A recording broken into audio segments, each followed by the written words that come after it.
এতিমখানার বাচ্চাদের নিয়ে ঘুরতে চলে যাই, তো এরকম আমিও এখন মন খারাপ যখন হয় আমিও চলে যাই। আমার বাবা এগুলো খুব করতেন, এগুলো খুব ভালো লাগে এবং বাবার সাথে মুভি দেখাও খুব মিস করি। আমি একমাত্র আমার ফ্যামিলির মধ্যে আমার বাবার সাথে মুভি দেখে খুব এনজয় করি।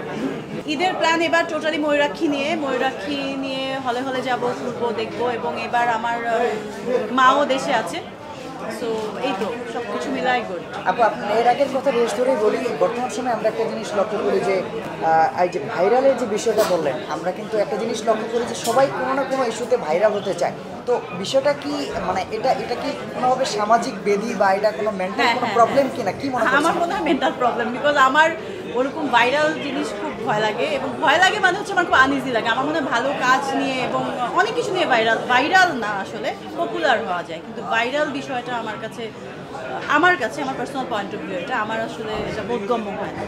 অনেকে কিন্তু বলেন যে কোনোভাবে ভাইরাল হতে পারলেই তাদের কাজ বেড়ে যায় দেশের বাইরে এবং দেশে তাদের চাহিদা বেড়ে যায়। এটা আসলে নেতিবাচকভাবে তাদের কেরিয়ারে কোনো প্রভাব পড়ে কিনা, বা একজন অভিনয় শিল্পী হিসেবে আপনার কাছে প্রশ্নটা কি নেতিবাচকভাবে কোনো প্রভাব পড়ে কিনা কেরিয়ারে? অবশ্যই পড়ে, মানে মানুষ আসলে সিরিয়াসলি নেওয়াটা বাদ দিয়ে দেয় এবং খুব চিপ একটা বিষয় হয়ে যায় আমার মনে হয়। এবং আর্টিস্ট আসলে সস্তা কোনো কিছু আর্টিস্ট করবে এটা আমি আসলে পছন্দ করি না, আমার এটা ভালো লাগে না। একটা আর্টিস্ট হতে অনেক স্যাক্রিফাইস করে আসতে হয় এবং একটা মানুষ, অনেক দেশের অনেক মানুষ যখন আমাকে একটা জায়গায় বসিয়েছে এবং আমি চিনি না জানি না এমন মানুষ আমাকে এত ভালোবাসে, এত কোত্থেকে আম পাঠিয়ে দিচ্ছে, আমের সময় কোত্থেকে লিচু পাঠিয়ে দিচ্ছে, এত যে ভালোবাসা, এটার মূল্য তো আমি কি দিয়ে দেবো আসলে। আমি এত চিপ হয়ে ভাইরাল হয়ে এটার মূল্য দিতে চাই না, আমি অনেক স্যাক্রিফাইসের মাধ্যমে এবং ভালো ভালো কাজের মাধ্যমে এটার মূল্য দিতে চাই। কোরবানির ঈদ যেহেতু মানে ছোটবেলায় বা এখন কোরবানির গরু কিনতে বা হাটে যাওয়ার অভিজ্ঞতা আছে কি? হ্যাঁ, আমি প্রতি আব্বা মারা যাওয়ার পর তো আমি হাটে যাই, কারণ আমাদের গরু দেওয়া হয় কোরবানি, খাসিও দেওয়া হয়। খাসি হচ্ছে এতিমখানায় দেওয়া হয় আমাদের, এটা আমাদের ট্রেন্ড ফ্যামিলি। সো আব্বা যখন না, এখন আমি সবসময় এগুলো মেনটেন করি। আপু, কুরবানির ঈদে বলছিলেন যে আপনি আচ্ছা আপু, আপনি বলছিলেন যে ছোটবেলায় আপনি কুরবানির হাটে গিয়েছিলেন, তো সেক্ষেত্রে তখনকার সময়ের একটা মজার স্মৃতি জানতে চাইবো। সেই সময়ে গরু ছুটে যায় যে মানুষের থেকে মানুষ দৌড়াতে থাকে, এটা আমার খুব মজা লাগে। আমি বাবার সঙ্গে গিয়েছিলাম, এখন আমি যাই কিন্তু ওইভাবে নিজে নামা হয় না আসলে, মানুষকে দিয়ে করানো হয়, গাড়িতে বসে থাকি আমি। তো এটা খুব অদ্ভুত লাগে, আবার একদিকে ইয়েও লাগে যে আহারে গরুটাকে জবাই দিয়ে দিবে, খাসিটাকে জবাই দিয়ে দিবে, এটাও খারাপ লাগে। আচ্ছা, আপনার কথার প্রশ্ন রেস ধরে আরেকটা প্রশ্ন করতে চাই। বর্তমান সময় আমরা একটা জিনিস লক্ষ্য করি যে সবাই কিন্তু কুরবানির গরুকে সামাজিক যোগাযোগ মাধ্যমে সেটা শেয়ার করে থাকে। এই বিষয়টা আপনি কিভাবে দেখেন ব্যক্তিগতভাবে?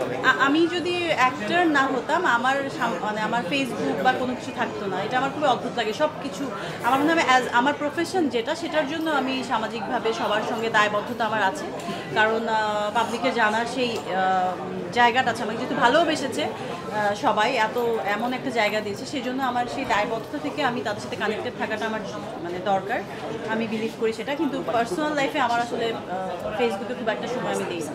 আপু, কুরবানির ঈদে সামনে চলে আসছে, সারাদিনের পরিকল্পনা কি এবং আপনি ঈদের সময় কি রান্না করতে বেশি অংশে পছন্দ করেন, বা আপনার বাবা মাকে বা আপনার প্রিয় মানুষকে কী খাওয়াতে পছন্দ করেন রান্না করে? আমি বিফটা খুব ভালো রান্না করি, বিফ, সেমাই, চটপটি, ঈদের সময় এগুলো আমি রান্না করি।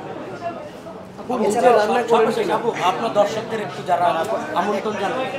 একটা প্রশ্ন হচ্ছে, আমরা এবার কোরবানি বাজারে গেলেই দেখতে পাই তারকাদের নামে মানে নামকরণ রাখা হয় গরু, আসলে এটা আপনি কিভাবে দেখেন? যেমন ডিপজল, জাহিদ খান, পরিমণি ইত্যাদি ইত্যাদি, এটা আসলে কিভাবে দেখছেন বা কেন নামকরণ রাখা হয়? এটাও ভালোবাসার একটা বহিঃপ্রকাশ, কিছু পাগলামি তো থাকেই ভালোবাসাতে, এটা এমন কোনো বিগ ইস্যু না আমার কাছে। সো হলে গিয়ে ময়ূরাক্ষী দেখবেন, ঈদ মোবারক। Thank you.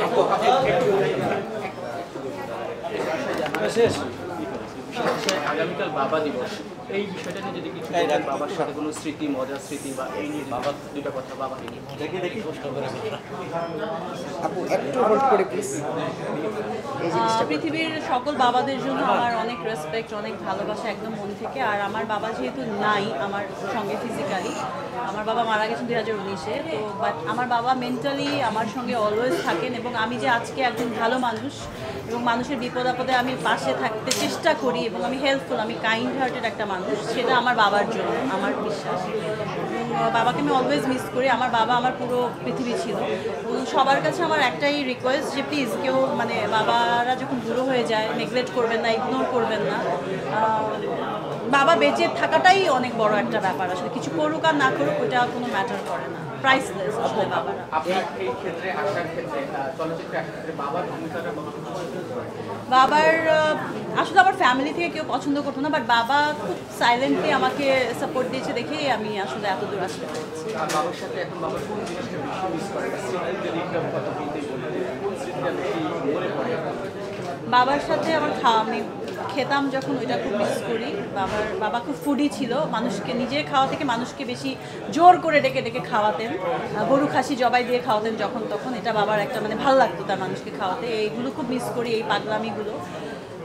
এতিমখানার বাচ্চাদের নিয়ে ঘুরতে চলে যাই, তো এরকম আমিও এখন মন খারাপ যখন হয় আমিও চলে যাই। আমার বাবা এগুলো খুব করতেন, এগুলো খুব ভালো লাগে। এবং বাবার সাথে মুভি দেখাও খুব মিস করি। আমি একমাত্র আমার ফ্যামিলির মধ্যে আমার বাবার সাথে মুভি দেখে খুব এনজয় করি।